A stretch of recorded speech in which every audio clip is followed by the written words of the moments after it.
মাননীয় কমিটির পক্ষ থেকে নারায়ে তাকবীর। প্রধানমন্ত্রী রাখাবেন শিববাসীর পক্ষ থেকে, দমনপাড়ার পক্ষ থেকে শহীদের খুনে গড়ায় সংগঠন, একটি দেহের মাঝে লাখো প্রাণের বাস।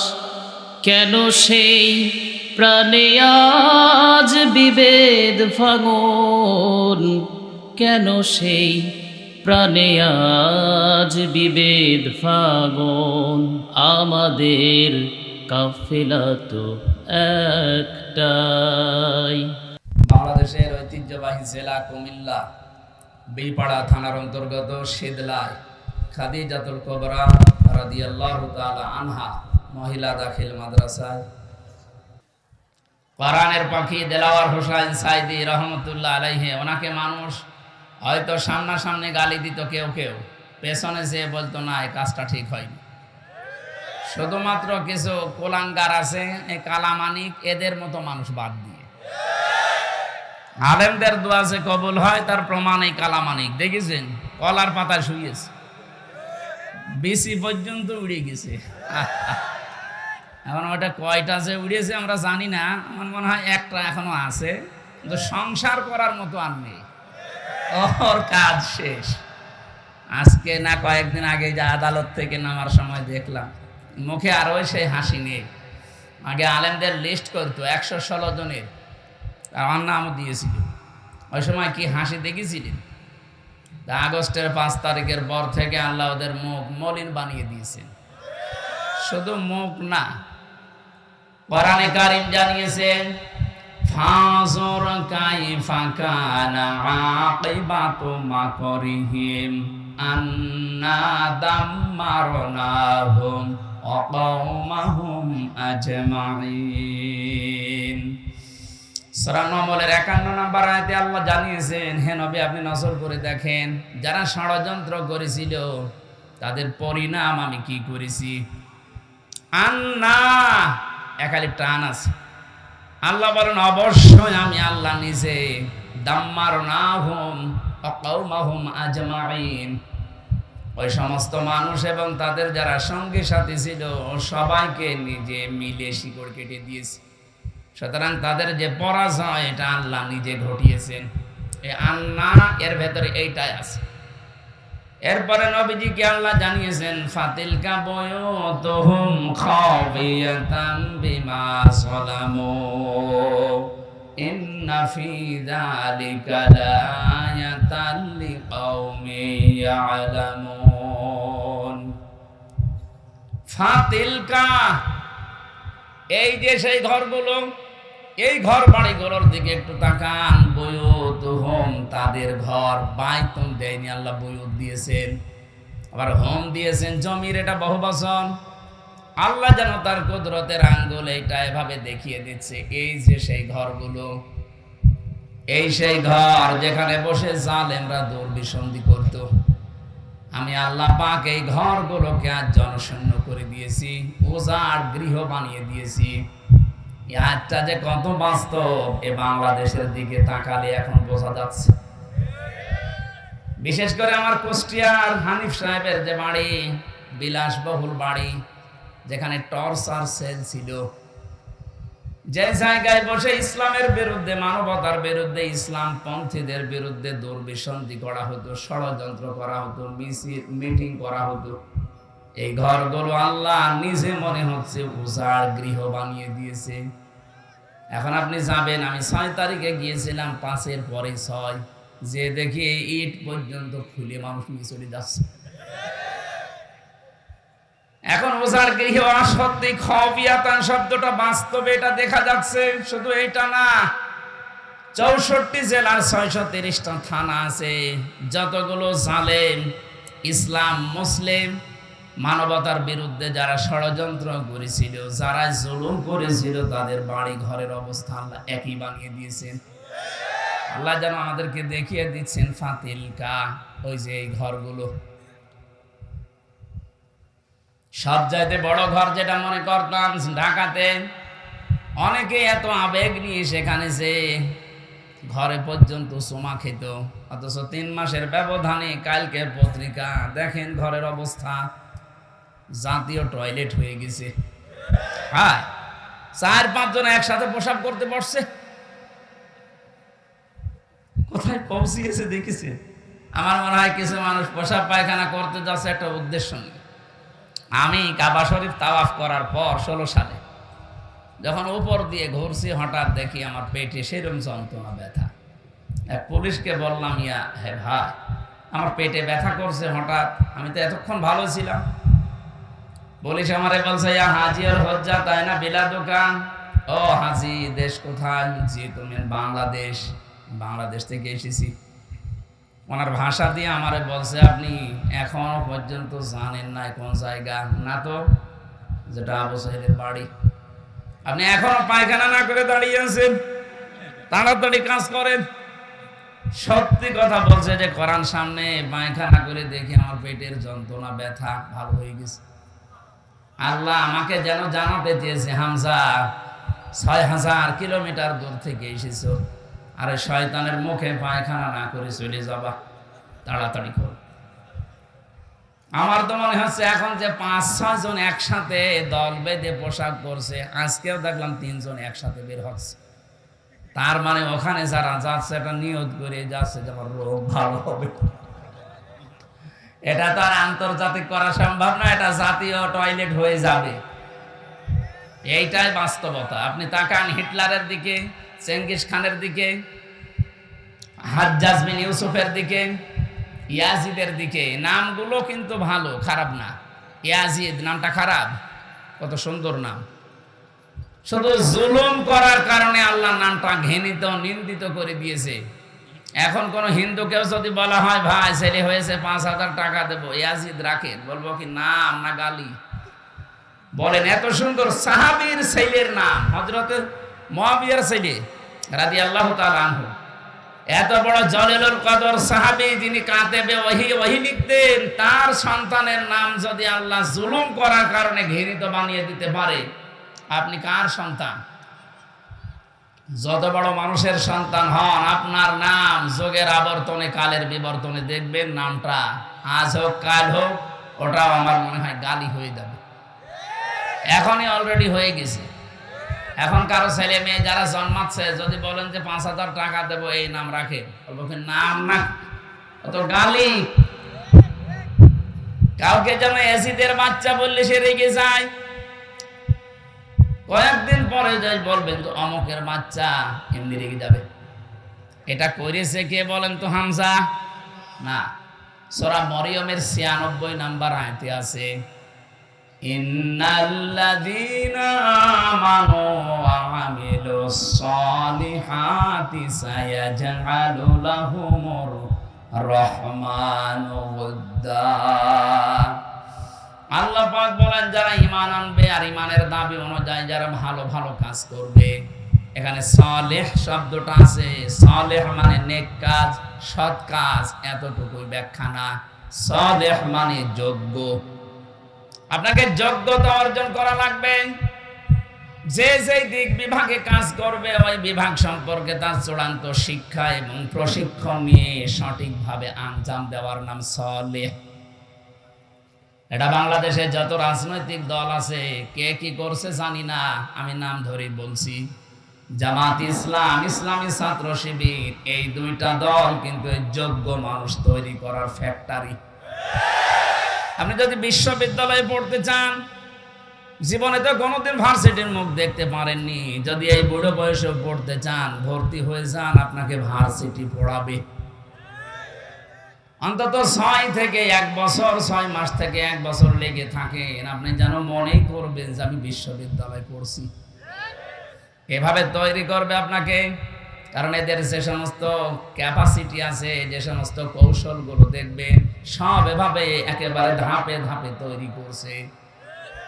যে মানুষগুলো আইনের দিকে যায় তাকে ওইভাবেই গড়ে তোলে, যারা ব্যবসার দিকে যায় তাদেরকে ওইভাবে গড়ে তোলে, যে মানুষগুলো চিকিৎসার দিকে যায় তাদেরকে ওইভাবে গড়ে তুলছে। রাজশাহীর ডাক্তার ফাতেমা সিদ্দিকার মতো ডাক্তার হওয়া লাগবে মেয়েদের, ফরিদপুরের ডাক্তার শাহিন জব্দারের মতো ডাক্তার হওয়া লাগবে ছেলেদের, ডাক্তার মতিউর রহমান খুলনা এনার মতো ডাক্তার হওয়া লাগবে। এদের নাম সলে। আমরা মনে করি বসে বসে শুধু সুবহানাল্লাহ পড়লাম, আমার মতো সলে নেক কাজ আর নেই। কিসে কে বলিস আপনাকে? আপনি যেই বিভাগে কাজ করবেন ওই বিভাগের শিক্ষা আর প্রশিক্ষণ নিয়ে সঠিকভাবে কাজটা আঞ্জাম দেওয়া লাগবে, দুর্নীতি মুক্ত হয়ে। এই কথা বুঝতেছে? এগুলো যারা করেন সৃষ্টি জগতের ভেতরে তাদের প্রতি আল্লাহ একটা আলাদা তৈরি করে দেয় ভালোবাসা। সায়াজালু লাহুমুর রহমানু ওয়ুদ্দা। পৃথিবীর সৃষ্টিতে আল্লাহ যা বানিয়েছেন সবার ভেতর ওই মানুষটার প্রতি একটা ভালোবাসা তৈরি করে দেয়। কে? সাইদি সাহেবকে অনেকে জীবনে দেখেনি চোখে, কিন্তু মনের ভেতর থেকে তার প্রতি ভালোবাসা। এটাকে আমি বানিয়ে দিয়েছি? কে? বিপরীতটা দেখুন, অনেককে অনেক মানুষ দুনিয়ায় দেখেনি, কিন্তু তার কর্মকাণ্ডের কারণে কোথায়? সৌদি আরব। আমি রমজানে ছিলাম, মদিনা থেকে একটা গাড়ি ভাড়া করলাম, ড্রাইভারে ওখানকার স্থানীয় মদিনার ড্রাইভার। বললাম যে বদরে যাব, আবু জেহেলের কবর দেখে আসি। ভাড়া মেটানোর পরে আমি উঠলাম, যাওয়ার সময় ওনার ভাষা দিয়ে আমারে বলছে হারামি। হারামি মানে? আপনাকে বলি না, আপনার দেশে যে আছে ওইটা একটা হারাম। হ্যাঁ ঠিক আছে, আপনি বলেন। আপনার সাথে আমি আরো 2 লাইন বেশি করে বলছি। চিন্তা করেন, সে লোক জীবনে ওনারা দেখেছি? ওই হ্যাঁ, ইউটিউবে দেখে, ফেসবুকে দেখে, কর্মকাণ্ডগুলো মাঝে মাঝে তার কাছে যায়, এই দেখে তার প্রতি ঘৃণা তৈরি করে দিয়েছে। হামজা কে? জুলুম করলে 7টা ক্ষতি হয়, তার ভেতরে এইটা একটা। সৃষ্টি জগতের ভেতরে তার প্রতি একটা আলাদা ঘৃণা তৈরি করে দেয় আল্লাহ নিজে। এটা অতীতে হয়েছে, এখনো হচ্ছে, কিয়ামত পর্যন্ত হবে। এজন্য আমরা যেন সামনে কেউ চেয়ারে বসলে জালেম হয়ে না যায়। তাহলে এই ফাতিলকা বুয়ুতুহুম খাবিয়াতাম বিমা যালামু, এই আয়াত আপনাকে আল্লাহ দেখাবে। অনেকে তো এখনো চেয়ার পায়নি, তাই চিন্তা ভাবনা করে আসে আগে একটু চেয়ার পেয়ে নেই, যা করার ছিল আরো ডবল করে করব। না, আপনি জালেম হয়ে যাবেন না। 5 বছর পরে দেখা যাচ্ছে আপনার বাড়িটাও জাতীয় টয়লেট আল্লাহ বানিয়ে দিতে পারে। যারা আমরা সতর্ক করলাম, কিন্তু আমি শুধু ইঙ্গিত দিয়েছি। আমি জানি কুমিল্লার মানুষ জ্ঞানী মানুষ, শিক্ষিত মানুষ, এরা বুঝে ফেলেছে। সুতরাং আগামী প্রজন্ম যারা আসবে দুনিয়াতে, এরা যেন জালেম হয়ে না যায়। সূরা নমল 51, 52, 53 নাম্বার আয়াতটা তাফসীর সহ পড়ে নেবেন। দল মত জাতি বর্ণ ধর্ম নির্বিশেষে আজকের এই অনুষ্ঠান, এটা কি শুধু মুসলমানদের না? হাত্তা ইয়াসমা কালাম আল্লাহ সুম্মা আবলিগহু মা'মানা। হে নবী, অমুসলিমরাও যদি কোরআন শুনতে আসে তাদেরকে আপনি ব্যবস্থা করে দেবেন, শোনা হয়ে গেলে নিরাপদে বাড়িতে পৌঁছিয়ে দেবেন। সুতরাং আজকের এই অনুষ্ঠান শুধু শীতলায়ের মুসলমানদের জন্য না। ব্রাহ্মণ পাড়া নাম শুনে বোঝা যাচ্ছে এখানে হিন্দু আছে। কথা বলছেন না? কেন আছে না? হ্যাঁ, সেখানে থাকা আছে। নাম শুনে তো কিছুটা পাওয়া যাওয়া লাগবে, সব তো চলে যায়। সুতরাং যারা এসেছেন সবার জন্য আজকের এই কোরআনের অনুষ্ঠান। আল্লাহ আমাদেরকে যাদের নিয়ে আসলেন, আমাদের 2টা এখানে শর্ত মানতে হবে। ফাস্তামিউ লাহু ওয়া আনসিতু, আপনি শুনবেন আর চুপ থাকবেন। আর আমরা যারা বলতে আসলাম, আমাদের দায়িত্ব কি? সূরা নাহাল, ওটা তো নমল বললাম, এটা নাহাল 44 নাম্বার আয়াত, 14 নাম্বার পারা, 11 নাম্বার পৃষ্ঠায়, 3 নাম্বার লাইনে আল্লাহ পাক বলেন, ওয়ানসালনা ইলাইকা যিকরা লিতুবায়্যিনা লিন-নাসি মা নুযিলা ইলাইহিম ওয়া লাআল্লাহুম ইয়াতাফাক্কারুন। হে নবী, এই কোরআন আমি আপনার কাছে দিয়েছি। এই কোরআনে কারীম দিয়ে মানুষের কাছে আপনি সতর্ক বাণী পৌঁছান। এই যে লিতুবায়্যিনা লিন-নাস, আপনি মানুষের কাছে কোরআন দিয়ে সতর্ক করবেন। কোন মানুষ? লাম শব্দ ব্যবহার করা হয় জীবিত মানুষদের জন্য। কোন মানুষ মরে গেলে তাকে কোরআন পড়ে শোনাবেন, এটার জন্য আপনাকে পাঠাইনি। আপনাকে পাঠিয়েছি জীবিত মানুষদের শোনাবেন। দুঃখজনক হলেও সত্য, 15.5 বছরে জীবিত মানুষদেরকে কোরআন শোনানো বড় কঠিন হয়ে গিয়েছিল। 14 জায়গায় অনুমতি নেওয়া লাগতো। এক কথা বলে না? অথচ ওই মানুষটার বাবা মারা গেলে আমারে ডাক দিতে, হুজুর কোরআন পড়ে দেন।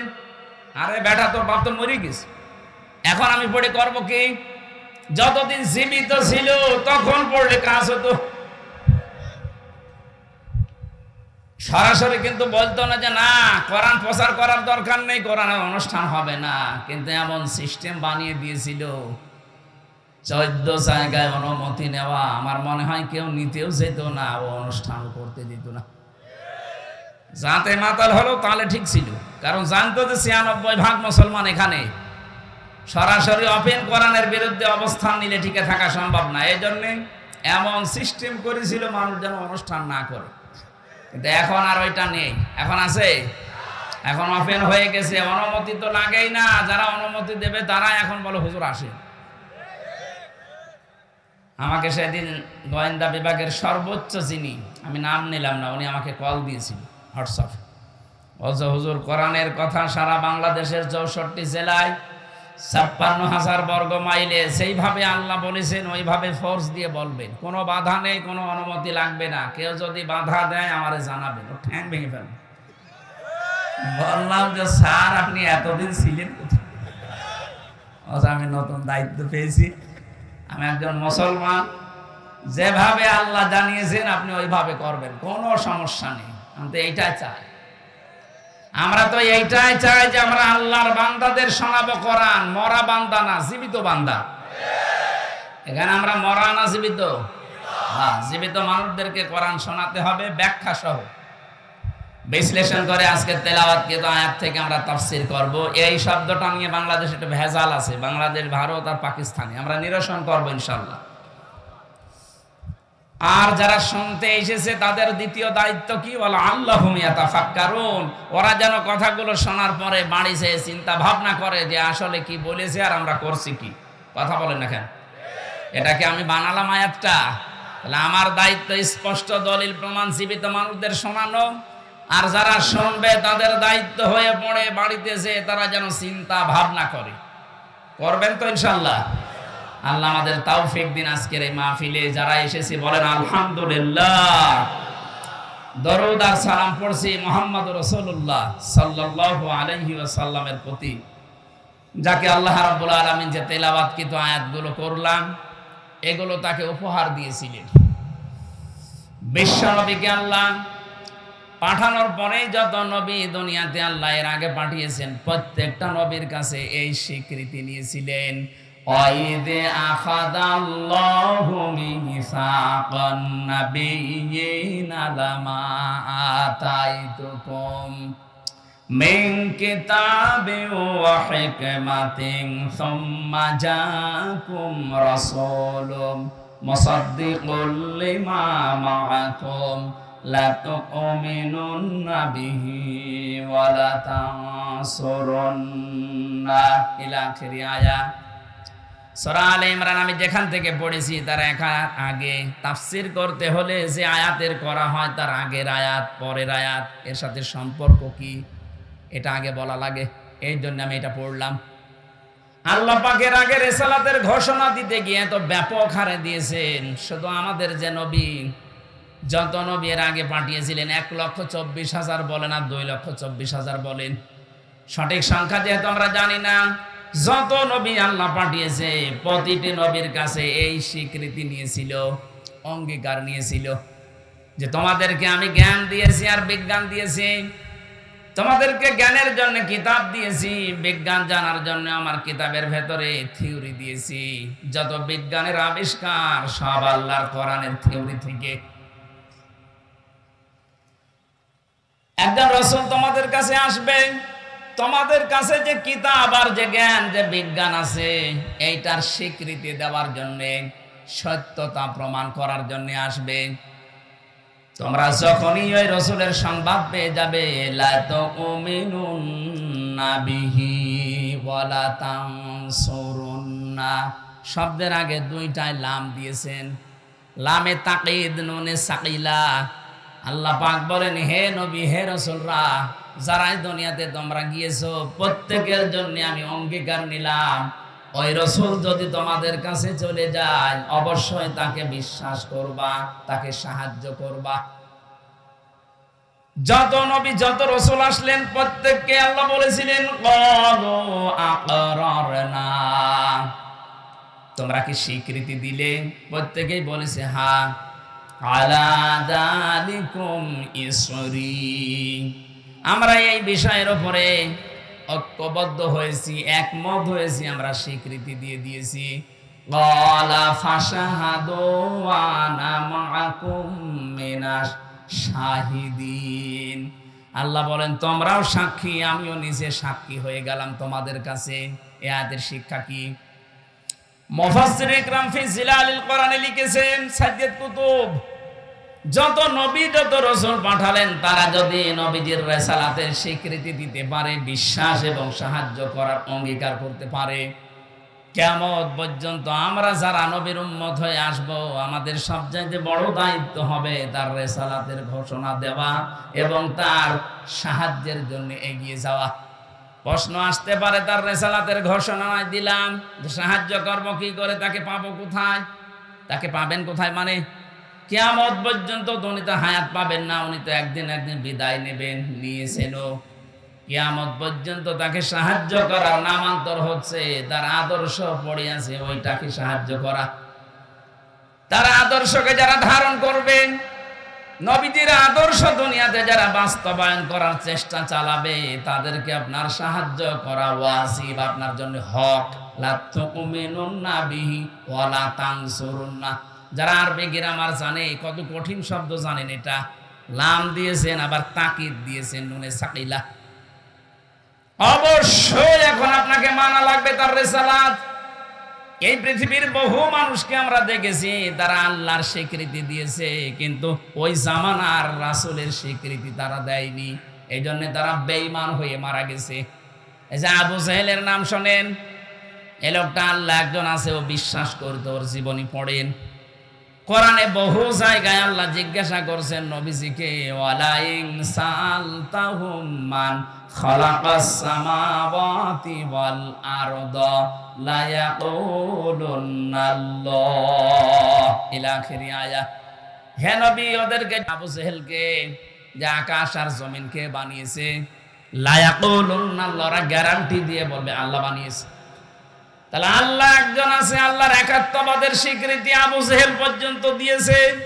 যেদিন বদরের ময়দানে যাবে সেদিন কাবার গিলাফ ধরে ও কাঁদছিল, সকালবেলা ডাক দিয়ে বলেছে, কাবার মালিক তুমি আছো, আমি জানি মুহাম্মদের বিরুদ্ধে অস্ত্র নিয়ে যাচ্ছি বদরের ময়দানে যুদ্ধ করার জন্য, সত্যের পক্ষে যে আছে তাকে তুমি বিজয় দিয়ে দিও। ওর দোয়া কবুল হয়ে গেছে।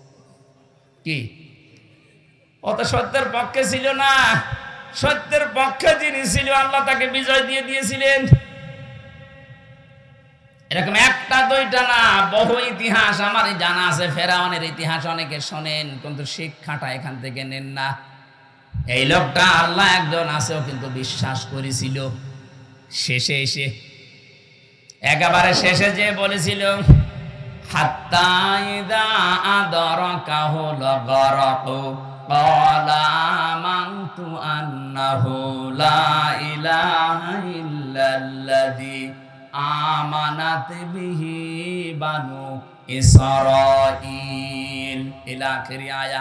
আমি কেন পড়ছি, বাংলাদেশের সাথে আমার অনেক মিল দেখতে পাচ্ছি। এই জন্যে এদেশে বহু মানুষকে আপনি জিজ্ঞাসা করবেন রেসালাতের স্বীকৃতি দেওয়ার জন্য, রাসূলের জীবনী অনুযায়ী কাজ করতে, ও বলবে কি, আমি কি নামাজ পড়ি না, আমি কি রোজা রাখি না, আমি হজ করে এসেছি, আমি দান সাদকা করি। কুমিল্লাবাসী যে চারটা কথা বললাম, চারটা কথায় কার হুকুম? নামাজ পড়া, রোজা রাখা, হজ করা, দান করা, এই চারটা কার বিধান? আরো জোরে বলেন। এই বিধান যিনি দিয়েছেন তিনি তো বললেন, লা তুমিনুন্না বিহি ওয়ালা তানসুরুন্না, নবী আসবে তাকে বিশ্বাস করবা, তার স্বীকৃতি দিবা। এই যে ফেরাউনের কথা কেন তুললাম, বাংলাদেশে এই বিশ্বাসে যারা আছেন তাদের কিন্তু ফেরাউনের মতো মরণ হবে। আপনাকে আমি বাঁচাতে চাই। ওই লোকটা যখন ডুবে যাচ্ছিল ওই সময় বলেছিল, আমি ঈমান আনলাম, ওই আল্লাহর উপরে ঈমান আনলাম যার উপরে ঈমান এনেছে বানি ইসরাইলেরা, আমি তো মুসলমান। এরপরও ফেরেশতারা আমারে পানির ভেতরে বারবার চুবায় কেন? আল্লাহ তখন জবাব দিয়েছেন আল আন, এখন। শব্দের দিকে খেয়াল করেছেন? ও কিন্তু আল্লাহর একাত্মবাদের স্বীকৃতি দিয়েছে যে আমি ঈমান আনলাম ওই আল্লাহর উপরে যার উপরে বনি ইসরায়েলরা ঈমান এনেছে। তাহলে স্বীকৃতি তো দিয়েছে আল্লাহর প্রতি, কিন্তু ওই জামানার যিনি প্রেরিত পুরুষ ছিলেন হযরতে মূসা কালিমুল্লাহ, তার কথা কিন্তু বলে নাই। কথা বুঝতেছেন? ও শুধু লা ইলাহা ইল্লা পর্যন্ত বলেছিল, কিন্তু তো বলা লাগবে লা ইলাহা ইল্লাল্লাহ মূসা কালিমুল্লাহ। ওই জামানার রেসালাতের স্বীকৃতি ও দেয়নি, এজন্য মারা গেছে বেঈমান হয়ে। আল্লাহ কারণও জানিয়েছে কেন তোর ঈমান নসিব হচ্ছে না। আল আনা ওয়া ক্বাদ আসাইতা ক্বাবলু ওয়া কুনতা মিনাল মুফসিদিন। এবার আমার এই আয়াত থেকে প্রশ্ন, হাজার হাজার বছর পরে এখন আমাদের এই জামানায় আল্লাহর প্রেরিত পুরুষ কে বলেন তো? কথা বুঝতেছেন? এই জামানার জন্য শুধু না, কিয়ামত পর্যন্ত একজন প্রেরিত পুরুষ আল্লাহ পাঠিয়েছেন, তার নাম মুহাম্মাদুর। আরো জোরে বলেন মুহাম্মাদুর। কোন মানুষ এখন বাস্তবে যদি আল্লাহর হুকুম মেনে চলে, কিন্তু রিসালাতের ঘোষণা এই জামানায় যিনি প্রেরিত পুরুষ আল্লাহ তাকে মানে না, তার মানে তার জীবনই মানতে চায় না। হ্যাঁ, তার জীবনই মানে। তিনি যেদিন নবুয়ত পেয়েছেন 40 বছর বয়সে, সেই দিন থেকে জীবনের শেষ দিন 63 বছর। এই 40 বছরের ভেতরে, এই 63 বছরের ভেতরে 23 বছর তার নবুয়তের জিন্দেগি। এটা মানেন না? বলেন না কেন? এই 23 বছরের 13 বছর তিনি মক্কায় মার খেয়েছিলেন। আজ দেশে হাজারো মানুষ এই 13 বছরের জিন্দেগি শুনতে পাগল। বলেন আপনিও কান্দেন, আমিও কান্দি। কিন্তু পরের যে 10 বছর মদিনার জীবন, উনি যে রাষ্ট্রপ্রধান ছিলেন, এইটা বলতে গেলে অনেক মানুষ যারা আল্লাহর স্বীকৃতি দেয়, ওদেরও তখন আর মন পাওয়া যায় না। তখন বলে হুজুর এটা রাজনীতি, এটা দুনিয়ার কাজ। আরে ভাই, আপনি তো 13 বছর ভালো শুনলেন, খালি মায়ের খেয়েছিল এটা শুনতে কান্নাকাটি করেন। উনি যে মায়ের দিয়েছিল ওইটা শুনতে চান না কেন? আমরা তো ওইটাও বলতে চাই, মায়ের তো আমরা 13 না, আমরা তো 15 বছর খালাম। কথা বলে না কেন? উনি 13 বছর খেয়েছিলেন, আমরাও 15 বছর খেয়েছি। উনি 10 বছর রাষ্ট্রনায়ক ছিলেন, আমাদেরকেও 10 বছর চালাতে দিন না কেন? আমরা তো এখন 10 বছরে যেতে চাই। বলে না, আপনি ওই 13 বছরে থাকেন। 13 বছরে থাকলে খালি মায়ের খালে আপনার ভালো লাগবে না? আমরা 10 বছরে যেতে চাই না। যারা বলেন না কেন? এই 10 বছর যারা মানতে চান না, তার রেসালাতের ঘোষণা পরিপূর্ণ হয়নি, শুধু 13 বছর দিয়েছে, 10 বছর দেয় না, ওর মরণ হবে ফেরাউনের মতো। আমার মনে হয় আপনি কথা বুঝেছেন। এরপরও যদি কেউ না বোঝার ভান করে থাকেন, এখানে আসেন, কানে কানে বলছি। না, আপনি না বুঝলে আমি বেকার চিল্লাবো না। বুঝেছেন কিনা বলেন? যারা আল্লাহর কথা মানতে রাজি আছেন, কিন্তু রেসালাতের ঘোষণা আপনাকে দেওয়া লাগবে, ফেরাউন এটা দেয়নি, এই জন্য বেঈমান হয়ে পড়ে গেছে। আপনি যদি এখনো দিতে না চান, আপনি হয়তো বুঝতেছেন না, তাই আপনাকে আমি বুঝিয়ে দিলাম যে মূসা কালিমুল্লাহ বলা লাগবে, মুহাম্মাদুর রাসূলুল্লাহ। সুতরাং আপনি বলছেন না, আপনি কথাগুলো বলতে গেলে তখন রাজনীতি মনে করেন, দুনিয়ার কাজ এটা, এই ঝামেলায় যাওয়া দরকার কি, এগুলো আমরা করব না। আমরা 15 বছর অলরেডি মার খেয়ে ফেলেছি, রসুলের চাইতে আরো 2 বছর বেশি। এক কথা বলেন না কেন? এখন আমরা 10 বছর নবীজির মতো অন্তত এই জমিনটা হাতে নিতে চাই। আপনি একটু দিয়ে দেখেন, বিশ্ব নবী যদি বলতে পারেন খায়রুল কুরুনি করনি, কোরআন দিয়ে দেশটা 10 বছর চললে আমরা বলতে পারবো খায়রুল কুরুনি করনি। কারণ সাদাবাজি থাকবে না। কথা বলেন না কেন? ডাক্তার শফিকুর রহমান ঘোষণায় দিয়েছে, যদি কোরআনে দেশে প্রতিষ্ঠিত হয়, সাদাবাজি নামও কেউ মুখে নিয়ে আসবে না। সবচাইতে বেশি গ্যারান্টি পাবে নারী তার ইজ্জতের। আজ জুজুর ভয় দেখানো হচ্ছে ওদেরকে, ইসলাম আসলে কিন্তু ঘরবন্দি হয়ে যাবা। আন্তর্জাতিক কিছু কৌশল আছে, এইগুলোতে এই ছোট মন ন্যারো মন নিলে হবে না, মনটা ব্রড করা লাগবে। এই কারণে সেদিন দীপ্তির সাথে উনি টকশো করেছিলেন, এইটা নিয়ে কত রকমের ফতোয়া বাজে। আরে ভাই, ওখানে যদি উনি না যেতেন, ও পরের দিন আন্তর্জাতিক মিডিয়ায় ছড়িয়ে দিত যে এরা নারী বিদ্বেষী। অনেকে ওনার চেহারা হাঁ করে দেখতে গেছে, ওনার বউ নেই বাড়ি, দীপ্তির চাইতে সুন্দরী বউ ওনার বাড়িতে, যদি মুরব্বী হয়ে গেছে তাই কি। এখনো বলে না কি 64 বছর বয়স, এখনো বলছে আমি যুবক মানুষ। ওনার স্ত্রীকে আমরা দেখি নাই, কিন্তু আমরা জানি যে ওই রকমই, উনি যেরকম চাঁদের মতো, স্ত্রী ওই রকম। ওনার ছেলেটার সাথে জেলখানায় দেখা হয়েছিল, ডাক্তার রাফাত। কি সুন্দর মানুষ, এরকম সুন্দর হতে পারে, কি সুন্দর চেহারা। বাবা মা সুন্দর হলে বাচ্চা কাচ্চাও সুন্দর হয়, কথা বলেন না কেন? আর বাবা মা সুন্দর না হলে বাচ্চা কাচ্চা উল্টো পাল্টাই হয়। তা আমার যেটা বোঝানোর দরকার আমি অলরেডি ইঙ্গিত দিয়ে ফেলেছি। এরপরেও যদি না বোঝার ভান করে থাকেন, আমার হাতে হেদায়েত নেই, আমার কিছু করার নেই। সুতরাং আল্লাহর কথা মানবেন। রেসালাতের কথা বলতে গেলে আপনার কাছে রাজনীতি মনে হবে, আপনার মরণ যে আবু জেহেলের মতো আর ফেরাউনের মতো হবে, আপনি টের পাচ্ছেন না। আল্লাহ যেন আপনাকে বাঁচান, বলেন আমিন। ফাইন তাওয়াল্লাউ ফাকুলু শাহাদু বিআন্না মুসলিমুন। কেউ যদি মুখ ফিরিয়ে নেয়, আপনি বলেন যে আমি মুসলমান। আর এই আয়াতের পরবর্তী আয়াত নিয়ে, এই যে 82 নম্বর আয়াত, এটা সূরা আলে ইমরান, আল্লাহ রাব্বুল আলামিন বলেন ফামান তাওয়াল্লা বা'দা যালিকা ফাউলাইকা হুমুল ফাসিকুন। হে নবী, এই ঘোষণা আপনি স্পষ্ট দেওয়ার পরে যে প্রত্যেক নবী আমার উপরে ঈমান এনেছিল, সাহায্যের ঘোষণা পেয়েছিল, তোমরা যারা আমার উম্মত দাবি করবে, শুধু আল্লাহর কথা মানলেই হবে না, আমার রিসালাতের স্বীকৃতিও দেওয়া লাগবে। কথা বলেন ঠিক কিনা? আমার আদর্শ আমি রেখে আসলাম, কিয়ামত পর্যন্ত আদর্শ থাকবে। যদি আমার প্রতি ঈমান আনতে চাও, তাহলে আদর্শকে জমিনে প্রতিষ্ঠা করার জন্য সাহায্য করা লাগবে। আপনি নিজে পারছেন না, যারা করছে মাস্ট বি আপনাকে তাদের পেছনে থাকা লাগবে। আল্লাহ আমাদের তৌফিক দিন। আমার তো অ্যাডভার্টাইজ করা দরকার, আমি করলাম। এরপরেও যদি কেউ মুখ ফিরিয়ে চলে যান, আল্লাহ বলেন তারা ফাসিক। তারা কি? ফামান তাওয়াল্লা বা'দা যালিকা। এরপরেও যদি কেউ মুখ ফিরিয়ে নেয়, ফাউলাইকা হুমুল ফাসিকুন, তারা ফাসিক। আল্লাহ তুমি আমাদেরকে ফাসিকি থেকে বাঁচাও, বলেন আমিন। এবার যেটা পড়েছি 73 নম্বর আয়াত, 83, এই আয়াতের তাফসীর করার জন্য বসেছি। কারণ কবরে যাবার পরে যে প্রশ্নগুলো হয়, মার রব্বুকা, তোমার রব কে, এটা হবে না? কালকে আমার মাহফিল টাঙ্গাইলে ছিল, ওখানে কালকে এই শব্দের ব্যাখ্যা করেছিলেন যে কবরে কেউ যদি বলতে চায় রব্বি আল্লাহ, আমার রব আল্লাহ, অবশ্যই তাকে রবের যে 5টা অর্থ আছে তার প্র্যাকটিক্যাল লাইফে ওটা মিলিয়ে দেখাতে হবে যে হ্যাঁ আমি রব মানি। তাহলে কবরে আপনি বলতে পারবেন রব্বি আল্লাহ, আমার রব আল্লাহ। এই কি এখানে কেউ চলে যাচ্ছে, এইটা নড়াচড়া করবেন না। দ্বিতীয় নম্বরটা আজকে নিচ্ছি, কালকে আমার আছে আর বগুড়াতে, দিনের বেলা গাইবান্ধা, রাতে বগুড়া। ওখানে কালকে 3 নাম্বার প্রশ্নের জবাব আমি বলবো ইনশাল্লাহ। আজকে দ্বিতীয় প্রশ্ন হবে মা দীনুকা, তোমার দিন কি?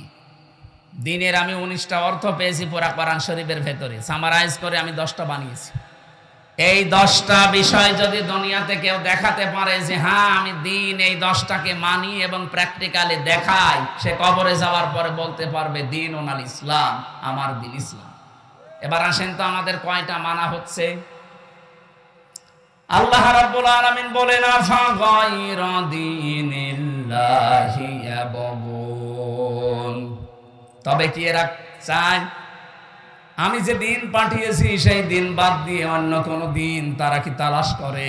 ফালাহু আসলামা মান ফিস সামাওয়াতি ওয়াল আরদ তাওআন ওয়া কারহা। ইচ্ছায় হোক অনিচ্ছায় হোক, আকাশ আর জমিনে যা কিছু আছে সবাই আমি আল্লাহর দ্বীনের সামনে মাথা নত করে দিয়েছে। ওয়া ইলাইহি ইরজাউন, সবাইকে ফিরে আসা লাগবে কার কাছে? আর জোরে বলেন। এটা বাংলা অর্থ ছিল। এবার আসেন আমরা ব্যাখ্যায় যাই। দীনুল ইসলাম, এ কথা আমরা কবরে বলতে চাই না? চাই না? আরো জোরে বলেন। 1 নম্বরে দিন শব্দের ব্যাখ্যা আমি কোরআনে কারিম থেকে পেয়েছি। দিন মানে এই রাতের পরে যেটা আসবে ওই দিন। বলেন হ্যাঁ, দিনের প্রথম অর্থ হয় কিয়ামতের দিন। এজন্য প্রতিদিন আমাদের মুখ দিয়ে আল্লাহ 17 বার করে কমপক্ষে বের করে নিচ্ছে মালিকি ইয়াউমিদ্দিন।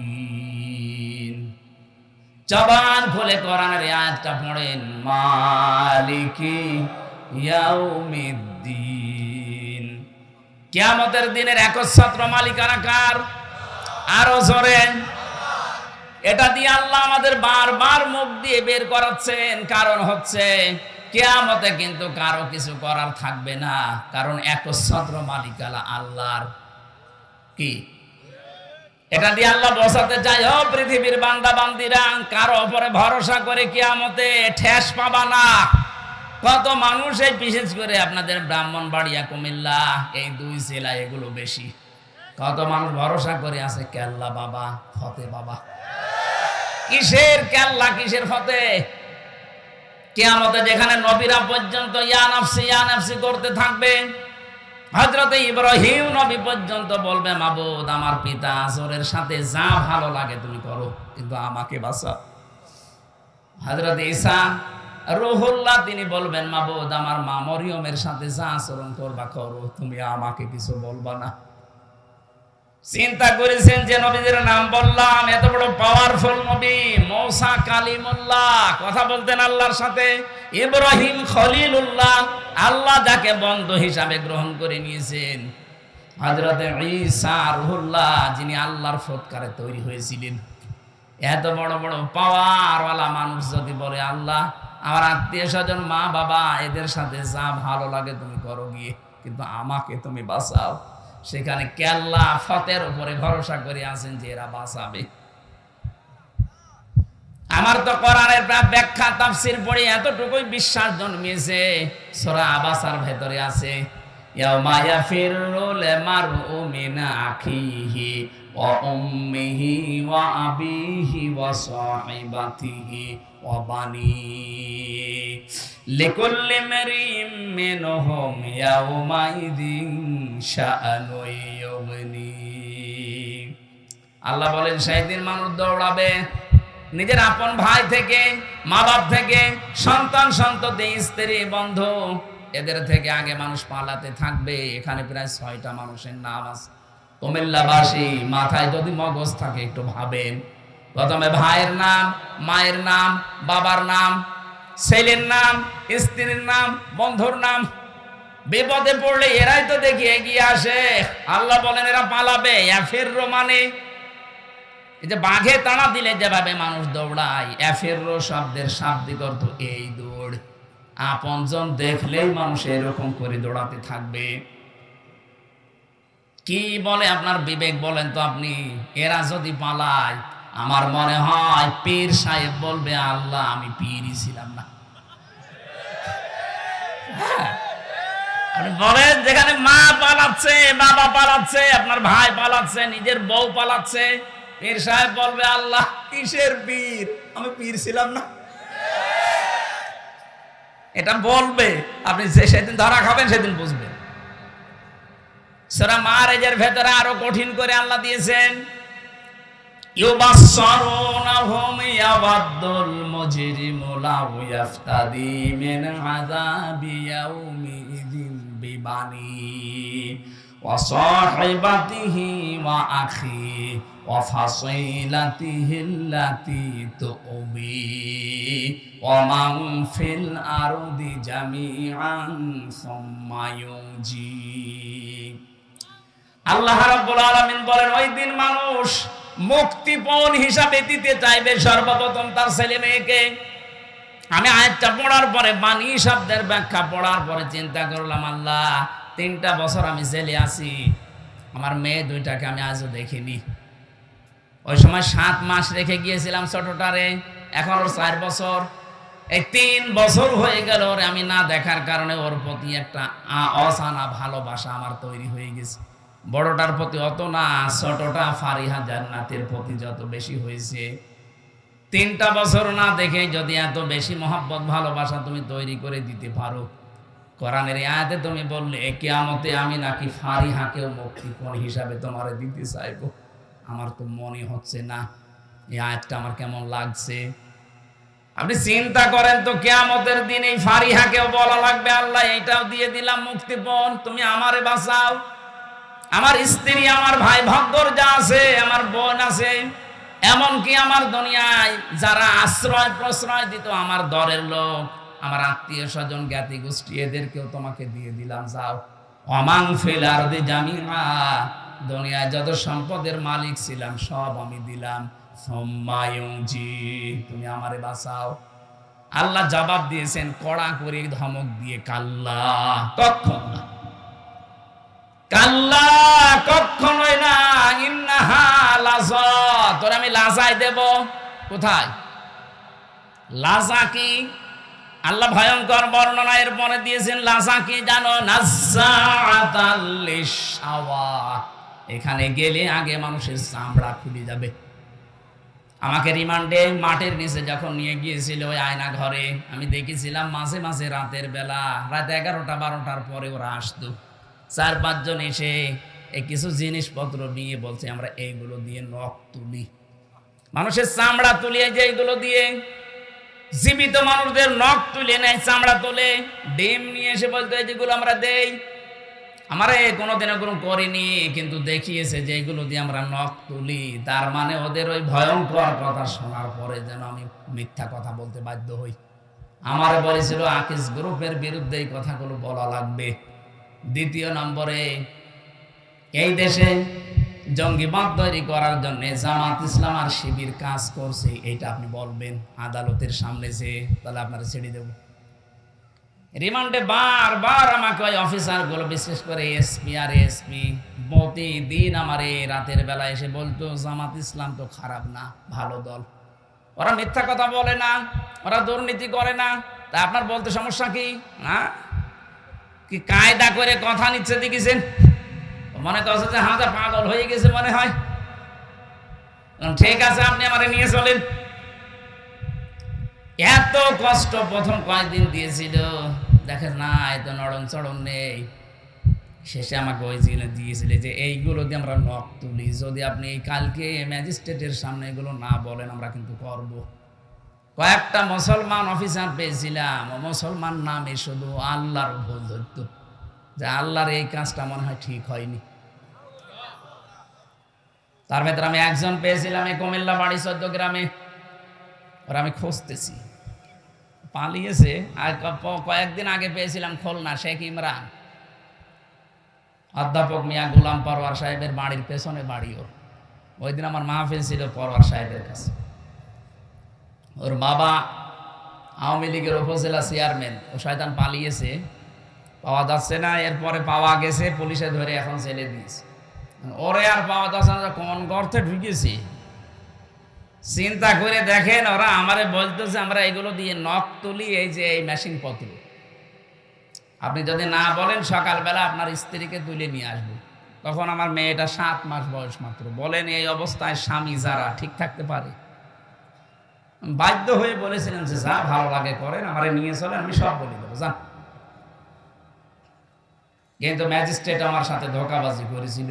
ওখানে যাবার পরে শুনলাম উনি ছাত্রলীগের প্রাক্তন কি সেক্রেটারি ছিল, উনি এখন ওই কাজে। আমার বলছে আপনার কোনো চিন্তা নেই, যা যা লিখেছে শুধু সই করে চলে যান, আপনার নিচে ছোট ছোট বাচ্চারা আছে কান্নাকাটি করছে। আমি তো এই 164 তখন বুঝতাম না, সহজ সরলভাবে লিখে দিলাম। পরে শুনছি যে ওইটা 164। এমন এমন কিছু লিখেছে রাষ্ট্রের বিরুদ্ধে, আকিস গ্রুপের বিরুদ্ধে, জামাতের বিরুদ্ধে, অথচ একটা কথা বা আমার না। পরে যদিও আমি ডিনাই পিটিশন দিয়েছিলাম, কিন্তু সেটাই তো কাজ হয়নি। এই 3 বছর থাকা লেগেছে আরও এই কারণে। অথচ সে মামলায় যে কিছুদিন আগে সব খারিজ হয়ে গেছে, সব খারিজ করে দিয়েছে। ওই মামলা তো 3 বছর তো ওই ওই জজের কাছে ছিল, কিচ্ছু করতে পারেনি। যে এখন হাত খোলা পেয়েছে বলছেন যান, একেবারে মামলা ঢিসমিস করে দিলাম। বলতে গেলাম যে স্যার এটা তো আপনার কাছে এতদিন ছিল, এতদিন তো বলেননি, হঠাৎ সবই মানে মাফ করে দিচ্ছেন। উনি এইটাই বলতো যে আমার হাত বাঁধা ছিল, এখন হাত খোলা আছে, কিছুটা ন্যায় বিচার করতে পারছি। আমরা চাই বাংলাদেশে সবাই এরকম হাত খোলা থাকবে আবু সাইদের মতো। কথা বলেন না কেন? হাত যতদিন বাঁধা থাকবে, ন্যায় বিচারের পরিবর্তে উপরে দেখতে হবে ফিটফাট, ভেতরে সব অবিচার হবে। আমরা তো এইটাই কায়েম করতে চাই বাংলাদেশে, যেন সবার হাত, বিশেষ করে 1628টা চেয়ার আছে, এই চেয়ার না, ওই জায়গা মতো যে চেয়ারগুলো আছে ওইগুলো, কতগুলো? 1628টা। এই চেয়ারগুলো আমরা চাই যারাই সামনে বসবে প্রত্যেকের হাত আবু সাইদের মতো এভাবে খোলা থাকবে। জীবন দিতে হয় জীবন দেবে, কিন্তু মিথ্যার সামনে মাথা নত করবে না, তাহলে নাই বিচার কায়েম হবে ইনশাআল্লাহ। নাযাআতাল লিশাওয়া এই শব্দটার ব্যাখ্যায় বলেছিলাম এত কঠিন জায়গা এটা। আল্লাহ বলেন প্রবেশ করতে দেরি হবে, তোর চামড়া খুলে যেতে দেরি হবে না। এতটুকু আল্লাহ যদি শেষ করে দিতেন আমি আজ পর্যন্ত আর পড়তাম না। পরে আরো শব্দ কঠিন দিয়েছেন। আল্লাহ বলেন জানো এই লাজা কাদেরকে ডাকবে? তাদউ মান আদবারা ওয়া তাওয়াল্লা ওয়া জামাআ ফাআওয়া। যে মানুষগুলোকে সত্যের দিকে আহ্বান জানানো হয়, এই যে আমি রেসালাতের ঘোষণা দিয়ে একটা সঠিক সত্য তথ্য তুলে ধরলাম, এরপরেও যারা মুখ ফিরিয়ে না বোঝার ভান করে থাকবে, এই মানুষগুলোকে আল্লাহ লাজায় দেবে। আমি কথা বোঝাতে পেরেছি? আমি কিন্তু একটা সত্য তুলে ধরেছি আপনাকে, আপনি আল্লাহর বিধান মানতে রাজি আছেন, কিন্তু রেসালাতের ঘোষণা দিলে আপনি রাজনীতির গন্ধ খোঁজেন। এই জন্য ডাকবে তাদেরকে মান আদবারা ওয়া তাওয়াল্লা, যে ব্যক্তি সত্য শোনার পরও মুখ ফিরিয়ে চলে যায়, এতবার করে পেছন ফিরে চলে যায়। ওয়া জামাআ ফাআওয়া, আর যারা মাল সম্পদ জমা করে আর বারবার এগুলো সংরক্ষণ করার জন্য চেষ্টা চালায়, এই বাংলাদেশে এটা সবচাইতে বেশি। 15.5 বছরের দিকে তাকান, এক একজন কত টাকা পয়সার মালিক হয়েছে। আর শুধু মালিক হয়ে না, এগুলো কি করে সংরক্ষণ করে রাখা যায় এই চিন্তা ভাবনা ছিল। একটা মানুষ শুধু ধরবে 37,000 কোটি টাকা বাড়ি কাটি করেছে। বাকিগুলোর কথা চট্টগ্রামের একজনের কমিপতি মন্ত্রী ছিল, এই লোকটা 620টা বাড়ি বানিয়েছে পৃথিবীতে। আপনি কতদিন বাঁচবেন? এই যে 620টা বাড়ি আপনার মনে করেন আছে, বানিয়েছেন, 200 বছর পরে যদি আপনি বাংলাদেশে আবার ফিরে আসেন, 200 বছর তো বাঁচবেন না, আর নাই খুব বেশি হলো 20 বছর বাঁচবেন, আর 20 বছর 30 বছর পরে মরে যাবেন।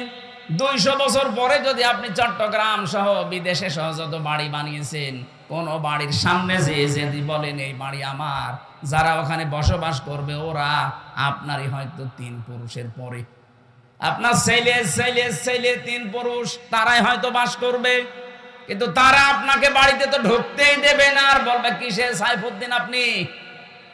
কথা বলেন না কেন? কিসের সাইফুজ্জামান আপনি? আপনাকে আমরা চিনি না, বাড়িতে তো ঢুকতেই দেবে না, বলবে থাকার জায়গা নেই, মসজিদে গিয়ে থাকেন, এটা বলবে না? যারা 620টা বাড়ি তখন কিসের কাছে আসবে?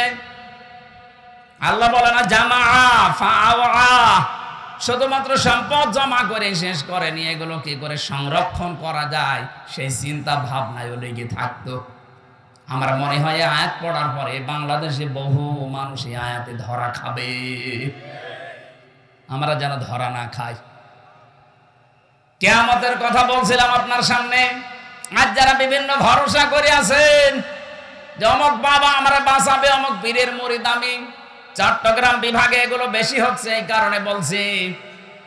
কত রেজভি বাবার মুরিদ আছে, তারা বলছে কোনো চিন্তা নেই, কিয়ামতে যদি আল্লাহ জিজ্ঞাসাও করে বলবো আমরা রেজভি বাবার লোক ছিলাম। রেজভি, যেখানে মুসা নবী, ঈসা নবী, ইব্রাহিম নবী কুল কিনারা পাচ্ছে না, সেখানে কিসের বাবা? এরপরও আপনার মাথা কি গোবর ভর্তি করা আছে? চিন্তা ভাবনা আসে না কেন? বিবেকটা তো আল্লাহ এমনি দেয়নি, বিবেক দেওয়ার পরেও যদি কাজে লাগাতে না পারেন আপনি জাহান্নামে। অকালু লাউ কুন্না নাসমাউ আও নাকিলু মা কুন্না ফি আসহাবিস সাঈর।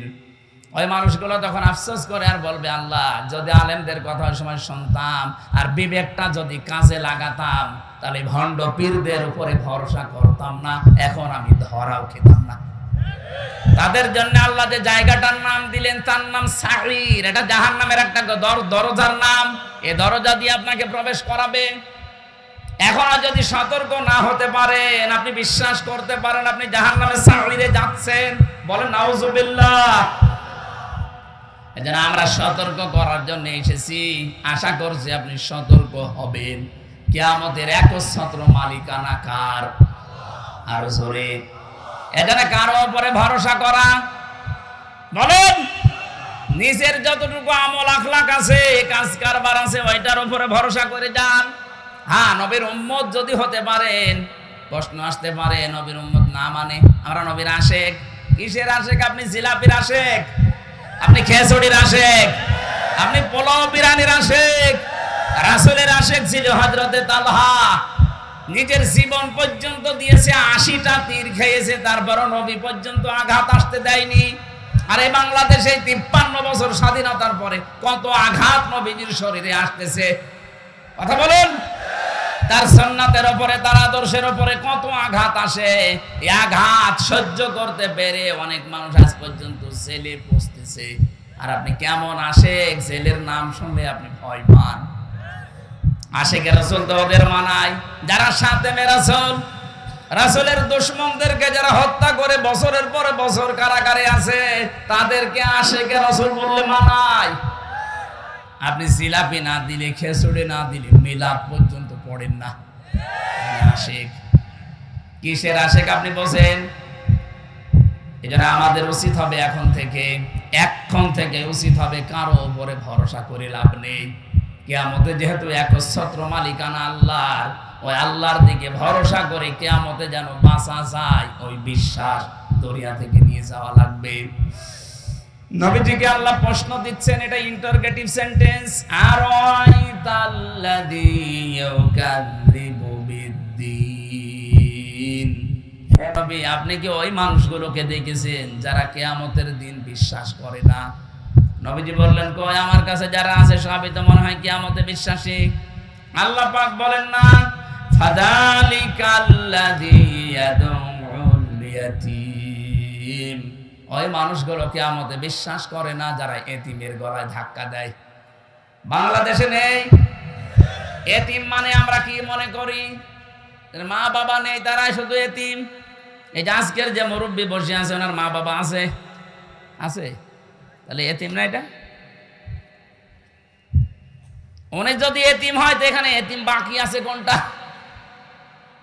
এতিম হচ্ছে এই যে ছোট বয়সে, বিশেষ করে 1 থেকে 15 বছর পর্যন্ত ধরা যায়, সাবালক হওয়ার আগ পর্যন্ত। এর আগে যাদের মা বাবা মারা গেছে তারা এতিমের সংজ্ঞায় পড়ে। এখন যদি মুরব্বী মানুষও বলে আমিও এতিম, মা বাবা নেই, তে আমি তো এতিমের দাদা। এতিম আসল এতিম হচ্ছে উপরে যারা দায়িত্বে আছে, ওদের নিচে যত মানুষ কাজ করবে তারা সবাই ওনার কাছে এতিম। এই কুমিল্লা জেলা প্রশাসনিক ভাবে চালাচ্ছে এসপি সাহেব। এসপির নিচে যত পুলিশ এই 11, 12টা, 14, 15টা থানায় কাজ করছে, সে এসআই বলেন, এএসআই বলেন, কনস্টেবল বলেন, দারোগা বলেন, ওসি বলেন, সবাই ওনার কাছে এতিম। এক কথা বুঝতেছেন? যে যে সেক্টরে আছেন ওই সেক্টরের নিচে যারা কাজ করে তারা আপনার কাছে। আপনি এতিমদের সম্পদ মেরে খেয়েছেন, এতিমদের সাথে খারাপ ব্যবহার করেছেন। যারা এতিমদের সাথে, অধীনস্থদের সাথে খারাপ ব্যবহার করে, তাদের হক নষ্ট করে। এরা নামাজ পড়তে পারে, রোজা রাখতে পারে, হজ করে আসতে পারে, কিন্তু কিয়ামত বিশ্বাস করে না।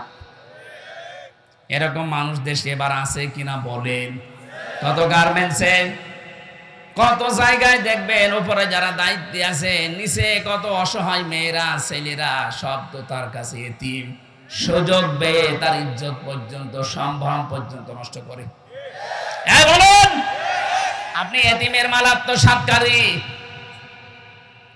আলা ইয়াহুদ্দু আলা তুআমিল মিসকিন, যারা মিসকিনদের খাবার দেয় না, খাবার দিতে উৎসাহ দেয় না। এই যে ইয়াহুদ্দু আলা তুআমিল মিসকিন, সাকানা ইয়াসকুনু থেকে এসেছে শব্দটা। সাকান মানে বসবাস করা। সাকান মানে কি? যারা আজ বসবাস পর্যন্ত করার জায়গা পায় না, ঠাঁই নেই যাদের, এই মানুষগুলোর পুনর্বাসনের জন্য আপনাকে কাজ করা লাগবে। মানুষের মুখে হাসি ফোটানোর জন্য আপনাকে কাজ করা লাগবে।